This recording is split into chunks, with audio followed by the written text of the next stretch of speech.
할렐루야. 예, 하나님 말씀 보겠습니다. 반갑습니다. 사도행전 10장 9절부터 좀 길게 봐야 하는데 시간이 우리에게 좀 그러니까 제가 한 절만 읽겠습니다. 내용은 이미 여러분들이 다 아시는 내용이기 때문에 한 절만 볼 수 있도록 하겠습니다. 20절 말씀입니다. 일어나 내려가 의심하지 말고 함께 가라. 내가 그들을 보내었느니라 하시니 아멘. 기도하겠습니다. 존귀와 영광과 찬양을 받으시 합당하신 아버지 하나님, 오늘 올해로 40주년을 맞는 이 늘 푸른 교회가 하나님을 예배하며 영광을 돌리게 하시고 특별히 선교주일로 주 앞에 드리게 하심을 감사합니다. 이 시간 주님의 귀한 말씀 들을 때에 주의 성령께서 저희에게 역사하사 말씀으로 듣게 하여 주옵소서. 예수님 귀하신 이름으로 기도합니다. 아멘. 1866년 9월에 토마스라고 하는 선교사가 대동강변에서 순교를 하게 됩니다. 그는 이 땅에 발을 디딤과 동시에 순교를 하는, 어떻게 보면 참 안타까운 그런 모습을 보이게 됩니다. 그렇지만 그는 이 땅에 와서 성경을 전해주게 되면서 그것으로 인한 놀라운 역사가 이 땅에 일어나는 것을 보여주고 있습니다. 그를 배웠던 박충건이라고 하는 조선의 병사가 이 토마스 선교사가 전해준 성경 한 권을 가지고 돌아가게 됩니다. 그리고 30년 정도 흐른 후에 그가 그것을 다시 꺼내서 읽게 되면서 예수님을 영접하게 되고요. 그리고 그가 훗날 그 안죽교회의 영수가 됩니다. 이 토마스 선교사가 순교할 때 12세였던 최치량이라고 하는 한 아이가 있었는데, 그 아이가 토마스 선교사가 가져왔던 그 성경, 모래바닥에 던져진 그 성경 3권을 가지고 돌아가게 됩니다. 그리고 그 중 한 권을 이제 박영식이라고 하는 사람에게 전해줍니다. 이 사람은 여관업 같은 것을 좀 했는데 그 성경을 가지고 뜯어서 벽지로 이렇게 발랐습니다. 많은 사람들이 이제 거기 투숙을 하면서 자의반 타의반으로 그 벽에 있는 내용을 읽게 됐습니다. 놀라운 것은 그것을 읽은 많은 사람들이 예수님을 영접하게 됐습니다. 이 박영식이라고 하는 사람도 그것을 읽으면서 예수님을 영접하게 됐고요. 그리고 최치량도 예수님을 영접하게 됩니다. 그러면서 바로 그 벽지로 붙여졌던 그곳이 널다리 교회로 나중에 변화가 되고, 그리고 그것이 여러분이 잘 알고 계신 산정현 교회의 처음 모습이 됩니다. 이렇게 시작된 복음의 역사가 평양에 놀라운 역사를 일으키면서 제2의 예루살렘, 동양의 예루살렘이라는 말까지 들을 정도로 크게 역사가 일어나게 됩니다. 토마스 선교사라고 하는 이 한 사람의 피 흘림이 평양을 복음화시키고 이 민족의 복음의 불길을 피워내게 된 것이죠. 한 사람, 그 헌신됨이 이 민족에게 놀라운 축복을 가져왔습니다. 그리고 지금 전 세계로 선교사를 가장 많이 보낸 나라, 두 번째로 대한민국을 인정하고 있습니다. 그러나 내용적으로 보면 사실상 제일 많은 선교사를 보낸 나라라고 할 수 있습니다. 미국 등 이런 외국 선교사들은 어느 정도 기한이 되면 다시 본국으로 돌아가지만 한국 선교사들은 은퇴할 때까지 또는 죽을 때까지 선교지에서 계속 사역을 하고 있기 때문이죠. 이렇게 한 사람으로 시작된 선교의 이민족의 역사가 지금 전 세계로 퍼져나가고 있습니다. 오늘 말씀을 볼 때 이 고넬료라고 하는 사람과 베드로라고 하는 이 두 사람이 등장을 합니다. 이 고넬료가 누구냐면 로마의 백부장이죠. 이방인입니다. 그 이방인인데도 불구하고 그는 아주 신실한 유대교로 개종을 한 사람이었습니다. 그에 대해서 성경은 말하기를 경건한 사람이었, 하나님을 경외했다. 그리고 많은 구제를 했다. 또 항상 기도를 했다. 이렇게 증거해 주고 있습니다. 어느 날 그가 기도할 때 환상을 보게 됩니다. 그때가 바로 제9시 우리 시간으로 오후 3시였습니다. 그때는 제사장이 하나님 앞에 제물을 드리는 시간이었습니다. 의미가 있죠. 진정한 제물은 누굽니까? 예수 그리스도잖아요.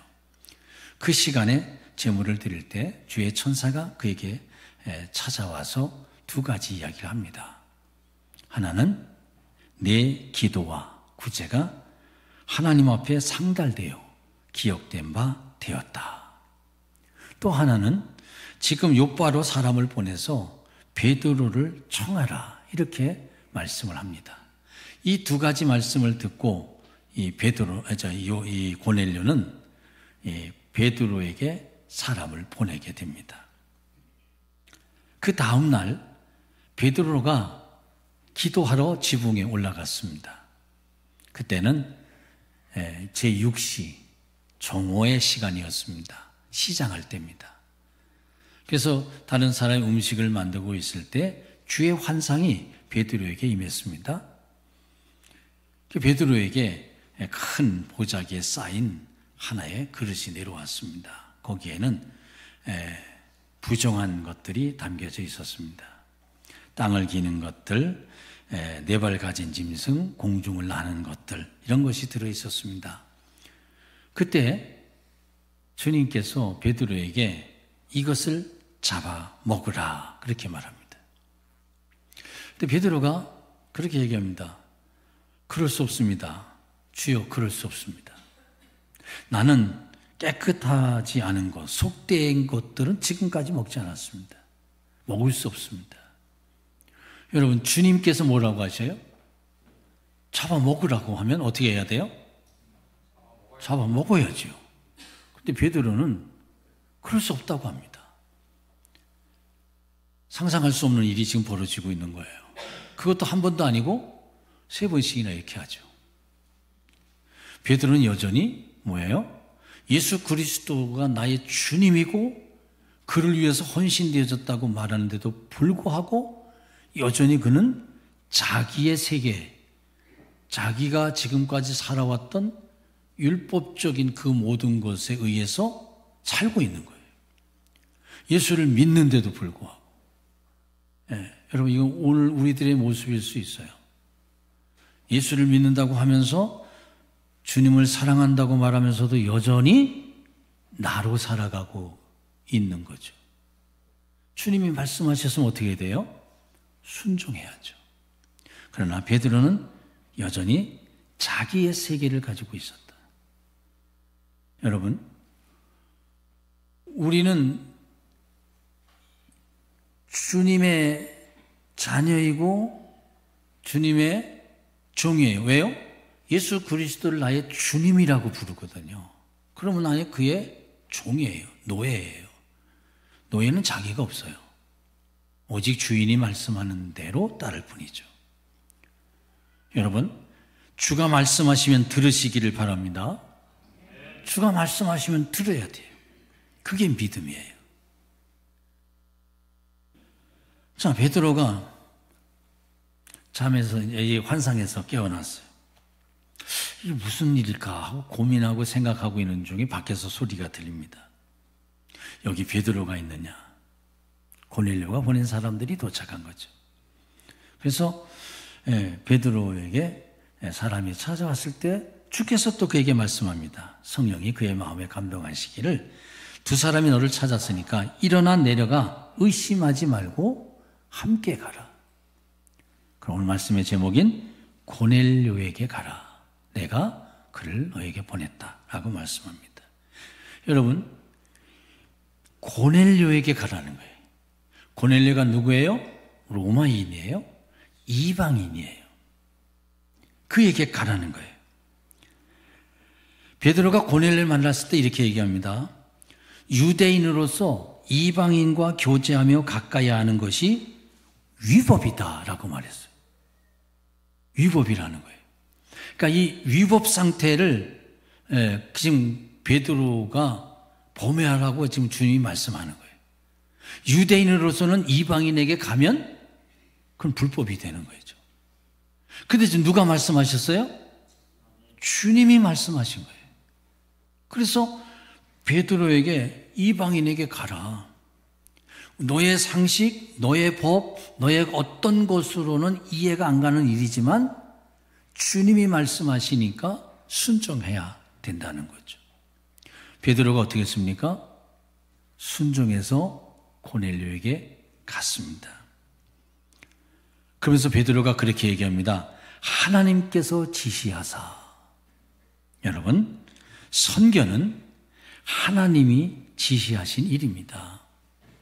그래서 우리가 사도행전 1장 8절 오직 성령이 너에게 임하시면 너희가 권능을 받고 예루살렘과 온 유대와 사마리아 땅끝까지로 내 증인이 되리라. 그래서 우리는 생각할 때 이 복음이 전해질 때 예루살렘, 유다, 사마리아 땅끝 이것이 순서적으로 이렇게 여기서부터 이 말씀하신 이 순간부터 또는 성령이 임재하신 그 순간부터 시작된 것이라고 생각할 수 있습니다. 아니면 이제 사도행전 13장에 나와 있는 이 안디옥 교회가 공식적으로 바울과 바나바를 파송한 것부터 생각할 수가 있습니다. 그런데 그렇지 않다는 겁니다. 성경을 보게 되면 오늘 창세기 사도행전 10장에서 주님께서 직접 고넬료에게 베드로를 보내고 있다는 것이죠.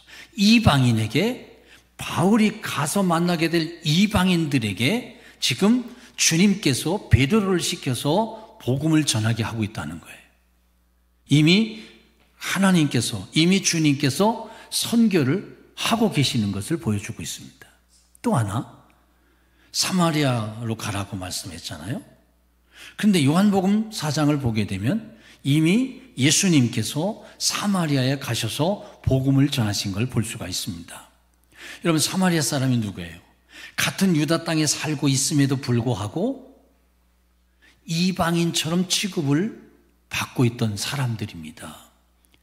사마리아 사람을 개처럼 여겼어요. 유대 사람들은 이방인도 똑같이 개처럼 여겼어요.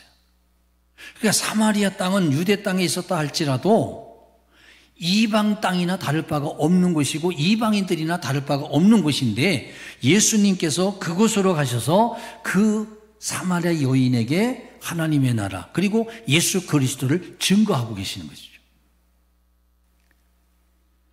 성경은 그렇게 말합니다. 예수님께서 여인에게 물 좀 달라고 말했을 때 그 여인이 예수님께 그렇게 얘기합니다.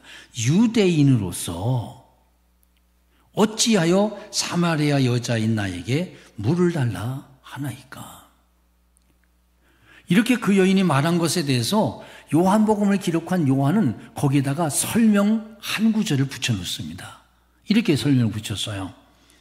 이는 유대인이 사마리아인과 상종하지 아니함이로라. 그러니까 유대인들은 사마리아인과 상종하지 않았어요.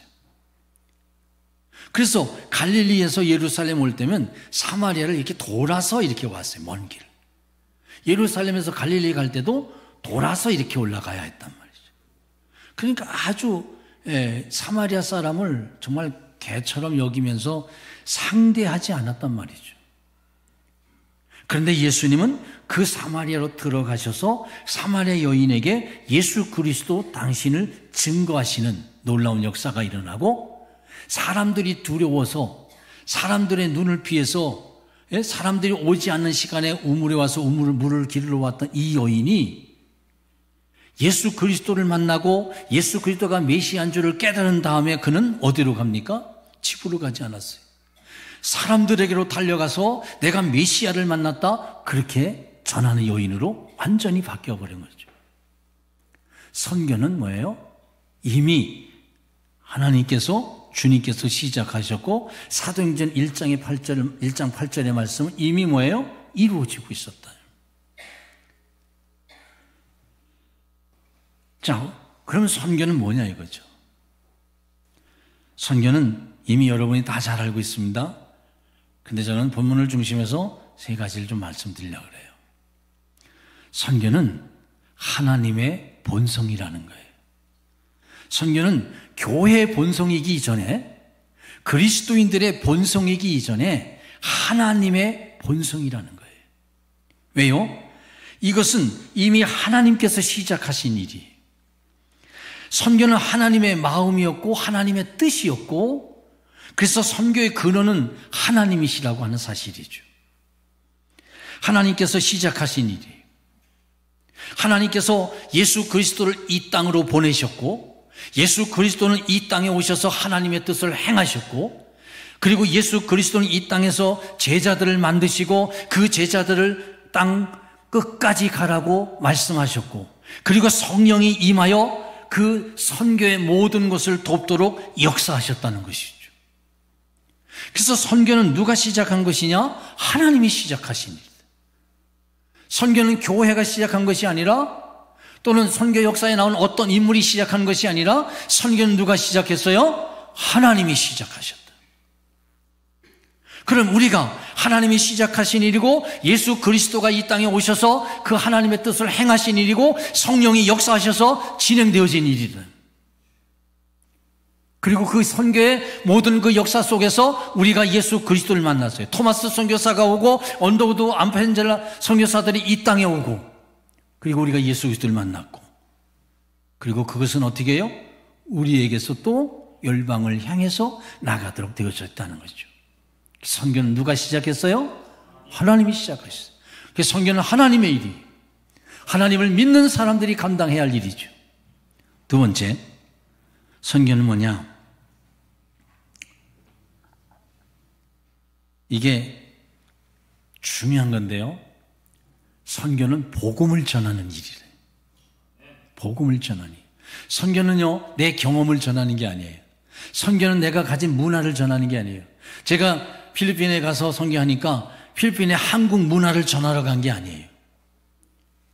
한국의 역사를 전하러 간 게 아니에요. 뭘 전하러 갔어요? 오직 복음, 예수 그리스도를 전하러 간 거예요. 선교는 땅끝까지 해야 할 일이 있는데 그게 뭐냐? 복음을 전하는 일, 예수 그리스도를 전하는 일입니다. 다른 거 전하는 거 아니에요. 예. 오직 예수 그리스도. 그게 바로 선교의 일이라고 하는 것이죠. 선교는 누가 시작했어요? 하나님이 시작하셨어요. 그리고 무엇을 전해요? 복음, 예수 그리스도를 전하는 겁니다. 그 다음에 세 번째는 뭐냐? 선교는 순종이라는 거예요. 주님이 베드로에게 이 사람들을 따라서 가라 말씀했을 때 베드로가 따라서 갔어요. 고넬료도 주님이 말씀하시기를 사람을 베드로에게 보내라 할 때 보냈어요. 이런 순종이에요. 근데 베드로가 순종하지 않는 장면이 우리가 이미 봤죠. 잡아먹으라. 네, 그럴 수 없습니다. 이거는 선교가 아니죠.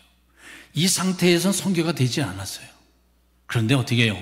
순종할 때 주께서 이 사람들을 따라서 가라 말씀을 하셨고, 이 말씀을 순종했을 때 그가 고넬료에게 이르렀고, 그리고 고넬료에게 복음을 전한 역사가 일어난 거죠.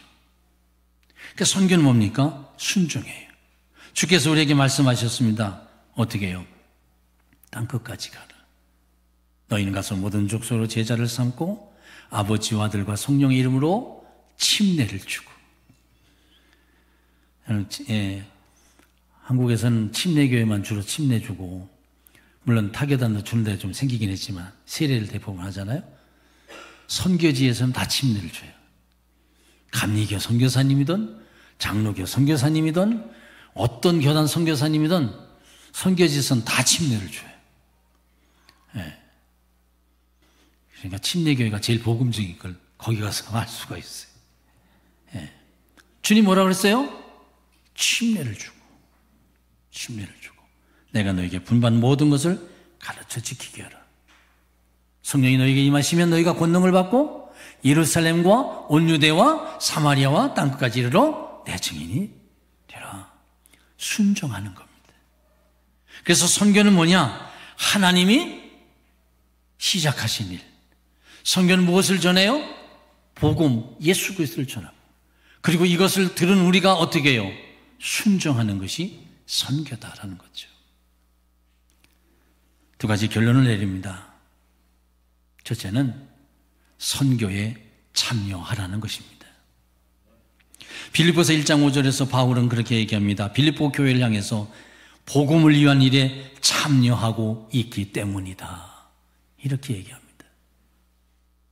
빌립보 교회가 바울이 선교하는 그곳에 그들이 어떻게 해요? 기도하고 물질을 통해서 참여했다는 거예요. 이 참여했다라고 하는 것은 동반자 관계가 됐다는 거예요. 선교제가 있는 사람만이 아니라 선교사를 위해서 기도하고 후원하는 이 사람도 뭐예요? 같은 선교의 동반자로서 함께 한다는 것이죠. 여러분, 이미 여러분들은 선교에 참여하고 있습니다. 제가 이게 선교복을 우리가 이제 주보해놓은 거 이렇게 쭉 보면서, 야, 늘푸른 교회 대단하다. 1년에 7, 8천만 원의 물질이 선교에 쓰여진다는 거. 충격받았어요. 대단하다. 사랑하는 여러분, 선교에 참여하기 위해서 우리가 고넬료가 돼야 돼요. 고넬료가 되어야 하는데, 오늘 성경에 보면 고넬료를 세 가지로 소개하는데, 첫 번째는 뭐예요? 하나님을 경외했다. 하나님을 경외했다. 여러분, 하나님을 경외하시기를 주의 이름으로 축원합니다. 하나님을 경외해야 돼요. 하나님이 아무나 쓰시지 않아요. 여러분 생각해 보세요. 유대 땅에 와 있었던 로마 병사들이 한둘이었을까요? 고넬료는 백부장이었어요. 100명의 군사를 거느린 사람이었어요. 이 백부장이 한 사람만이 아니라고요. 그런데 그 많은 로마 사람들 가운데 한 사람, 고넬료라고 하는 이 한 사람을 주님이 선택하셨다는 거죠. 그건 왜일까요? 이유가 뭘까요? 하나님을 경외했다는 거죠. 그럼 하나님을 경외하는 사람은 어떠냐? 하나님을 경외하는 사람의 특징은 말씀을 순종하는 거예요. 우리가 하나님을 경외한다, 저 하나님 경외합니다, 이렇게 이야기하면서도 말씀을 순종하지 않으면 그 사람은 하나님을 경외하는 것이 아닙니다. 사랑하는 여러분, 하나님을 경외하시길 주의 이름으로 축원합니다. 어떻게 해요? 말씀을 순종하는 거예요. 여러분, 오늘날 사람들은 하나님 경외 안 해요. 교회 안에 있는 사람들이 하나님을 경외 안 해요. 왜요? 말씀을 순종하지 않아요. 듣는 척만 해요. 그래서 반신반인, 그런 신자가 많아요. 반은 믿음이고 반은 사람이에요. 그래서 반은 주님이고 반은 나예요. 온전하지 않아요. 하나님을 경외한다고 말하는데 실상 아니에요. 그러나 늘푸른 교회 성도 여러분, 여러분은 온전히 하나님을 경외하시기를 주님의 이름으로 축원합니다.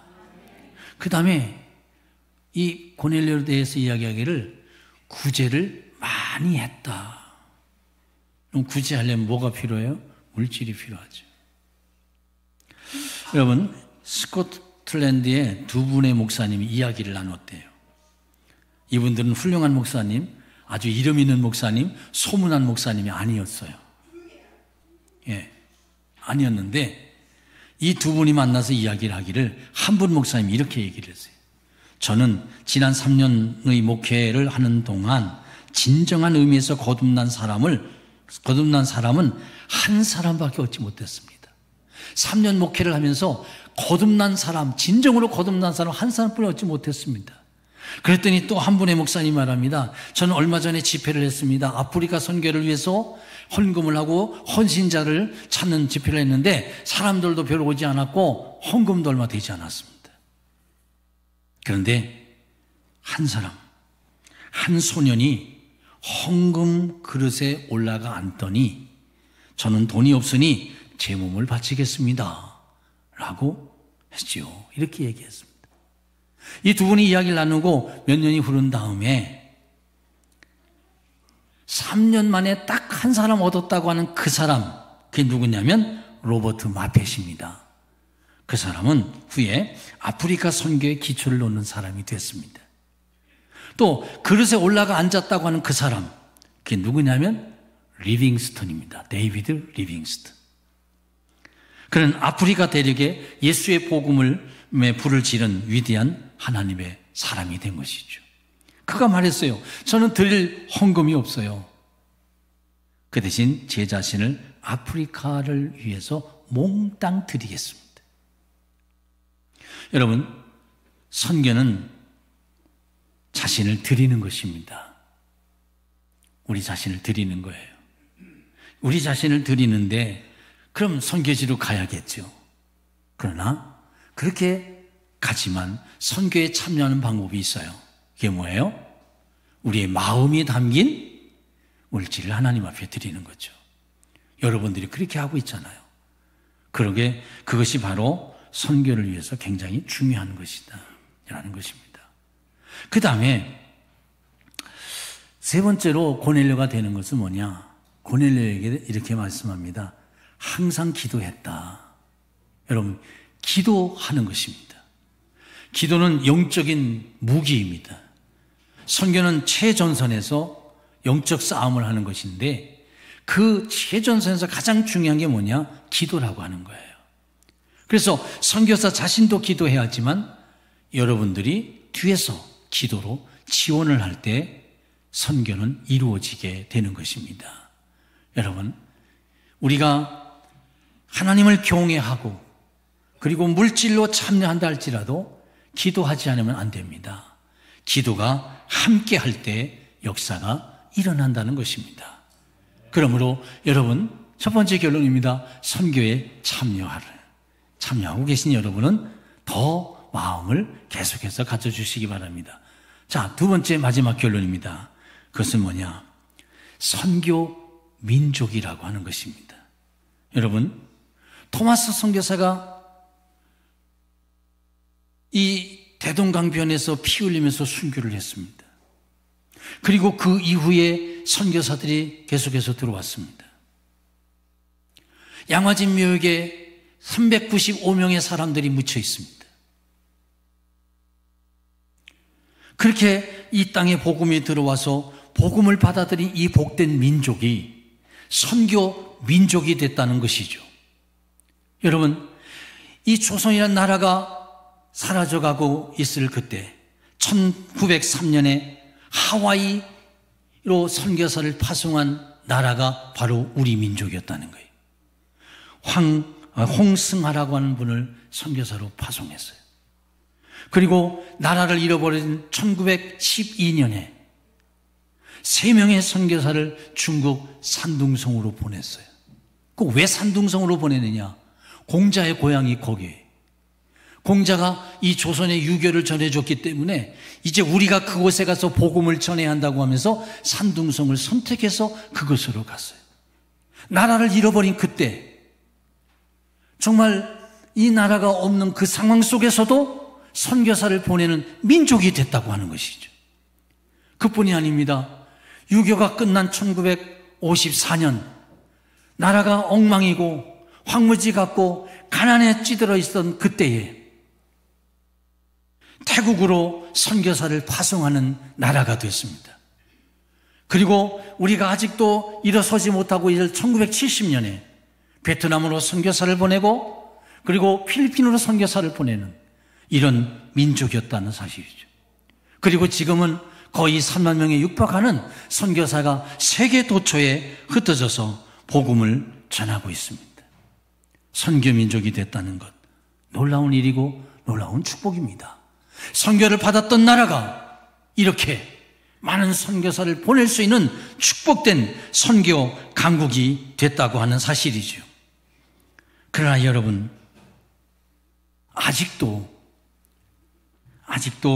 선교사 한 사람도 파송되지 않은 종족, 미전도 접촉 종족이 무려 682 종족이나 됩니다. 인구도 4억 2천 명이 넘습니다. 아직도 복음을 들고 가야 할 이 종족들이 아직도 많습니다. 전 동남아 선교를 해서 갔습니다. 동남아 전체의 기독교인이 1%입니다. 제가 가 있는 필리핀은 13%입니다. 아직도 동남아에 복음을 전해져야 할 것이 너무 많습니다. 그걸 누가 해야 할까요? 피 흘림의 선교를 받았던 우리가 이제 선교 민족으로서 주님 오시는 그날까지 이 사명을 감당해야만 할 것입니다. 우리가 이 선교주의를 맞아서 다시 한번 아직도 복음이 필요한 곳에 내가 복음을 참여함을 통해서 이 선교의 사명을 감당하겠다라는 결심이 여러분들에게 있기를 바라면서 우리가 열방으로 이 복음을 들고 가는 열방의 복음의 빛을 비추는 그런 선교 민족의 대를 이어갈 수 있기를 주의 이름으로 축원합니다. 우리 찬양 한 장하고 마치겠습니다. 앞에 나와서 인도해 주시면 좋겠습니다. 고요한 아침의 나라.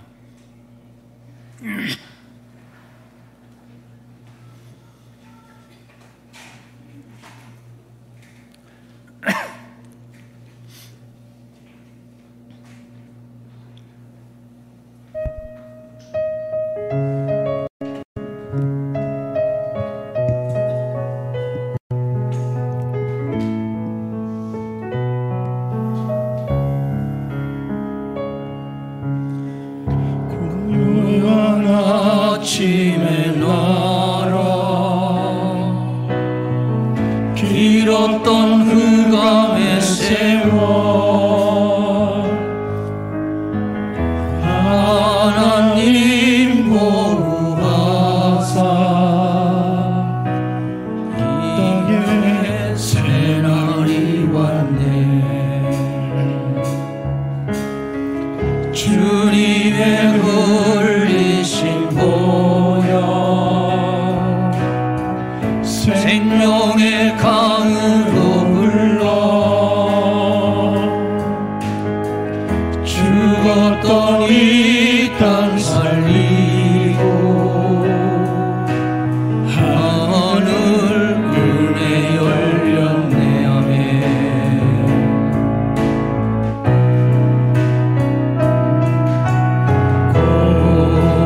고요한 아침의 나라 주를 위해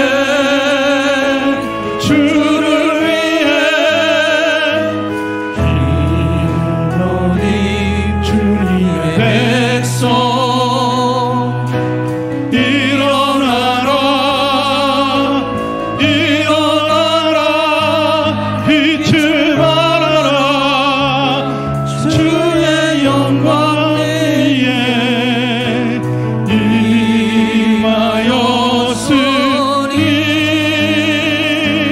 빛을 발하라 열강대 비추라 너의 주를 위해. 고맙고 감사하신 아버지 하나님,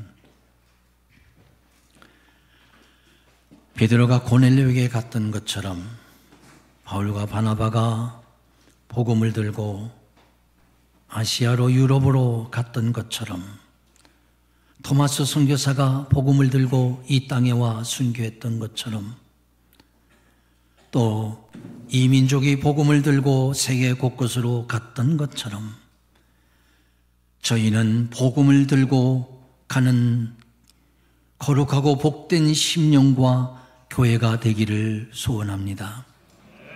하나님, 이 늘 푸른 교회가 복음에 참여하는 놀라운 복된 은혜로운 교회가 된 것을 감사합니다. 선교하는 민족, 선교하는 나라가 되게 하는데 이 늘 푸른 교회가 있음에 감사와 찬양을 주 앞에 돌립니다. 선교 민족으로서, 선교의 강국으로서 복음을 아직도 듣지 못한 세계 곳곳에 복음을 전하는 거룩하고 복된 일에 참여한 늘 푸른 교회와 목사님과 모든 성도들이 되었는데 이 일을 앞으로도 계속해서 그리스도의 날까지 감당해 갈 수 있도록 인도하여 주옵시고, 이 일에 참여한 이 교회와 목사님과 모든 주의 성도들에게 하늘의 문을 열어 복의 복을 더하여 주옵소서. 감사하고 예수님의 귀하신 이름으로 기도하옵나이다. 아멘.